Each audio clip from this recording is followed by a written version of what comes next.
Hi friends, and welcome to Story Time. I'm Miss Tammy, and I would like to read the story that goes with our Sunday school lesson for you today. First, I'd like for us to center our hearts and minds in this moment. And there are several ways that we can do that, but the way that I'd like to do it today is by lighting a candle. Some of you serve in this way. You serve in worship by lighting candles as acolytes. And today I have a candle. I'm going to be my own acolyte today. I have my clicker, and I'm going to light my candle. I'm going to place it right back here. Our lit candle reminds us that Jesus is with us in our space, wherever we are, wherever we're talking with each other about God, and wherever we're learning about God, not just in our church building, but wherever we happen to be. As you can see, I'm at home, and I'm reading a story for you today from my home. I'm reading out of the Spark Story Bible, and our lesson today comes from the book of John, chapter 11. It's a story about a man named Lazarus. And if you have this Bible at home, please join me in reading together. I'm on page 440 of my Spark Bible. Our story today is about Lazarus.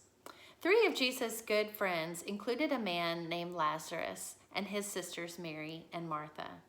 Jesus was on a long journey when he found out that Lazarus was dying. It took Jesus a few days to travel to see his sick friend. When Jesus arrived, he saw Lazarus' sister Martha, and she had some sad news. "Jesus, Lazarus is dead," cried Martha. "I wish you could have arrived earlier. You might have been able to save him."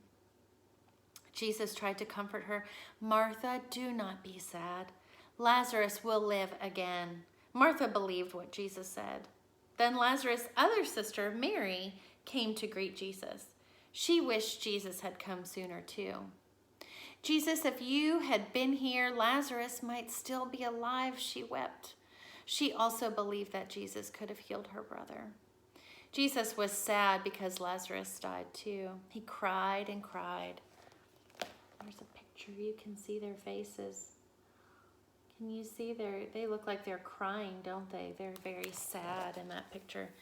Jesus, Martha, and Mary went to the tomb where Lazarus was buried. Jesus told some people standing there, "Take the stone away from the tomb."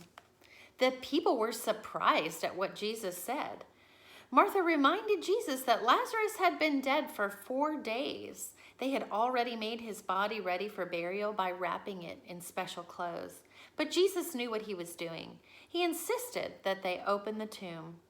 When the heavy stone was rolled away, Jesus said, "Lazarus, come out."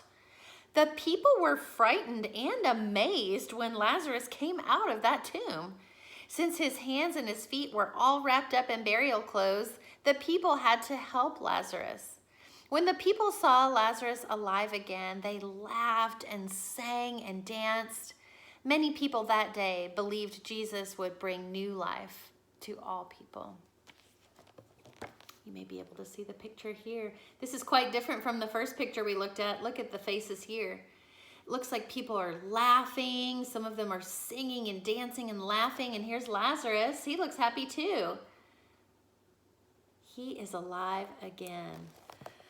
All right, friends. Well, thank you for joining me for the reading of the story. I'm going to be reading several more stories for you. Today's lesson was emailed out to your parents, and there are lots of good questions for discussion. And I hope that you all will take some time to talk about those questions and to talk a little bit about the story and what it means to you. Okay? Thank you for joining me in our time together. I look forward to sharing again with you soon.